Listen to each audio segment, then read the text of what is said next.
8 تا بچه جوان دارم، بابا 6 تا بچه جوان دارم، 2 تا بچه که خرد دارم که 6 ساله و 10 ساله است که اینجا بابا در خدا مکتب درس میخونه، در ماشاءالله. فیلم ها کار کردن دیگه. یک دختر دکتر است، همینجا هم دکتری میکنه، بابا اونجا هم در پانتون ها فارغ شده بود، طب خواند و کامیاب شد، درجه 2 بوده در شفاخانه.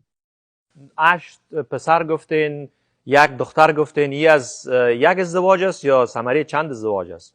والا چند نگو برادر، من 2 تا خانم دارم، حقیقت بگم براتون دیگه. چند دو تا تاشو دیگه برادر چند گل تا. قدم، ما فقط 2 تا خانم دارم که شاین صاحب، یا ازدواجا به دل خودتان بوده یا فامیل رفته خواستگاری؟ چی رقم بوده؟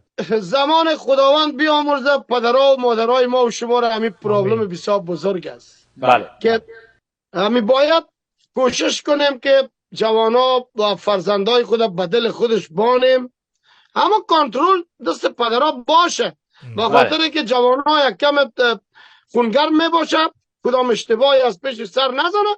خانم اول مادر خدا بیامرز برام گرفته بود و خب خوش بودیم، کدام گپ نبود. باز ما بر رضایت خود فامیلم یک خانم دیگه هم گرفتم که ازدواج کردیم، ثمری از هم 7 اولاد است و از دیگه شما 7 برابر پیش رفتیم.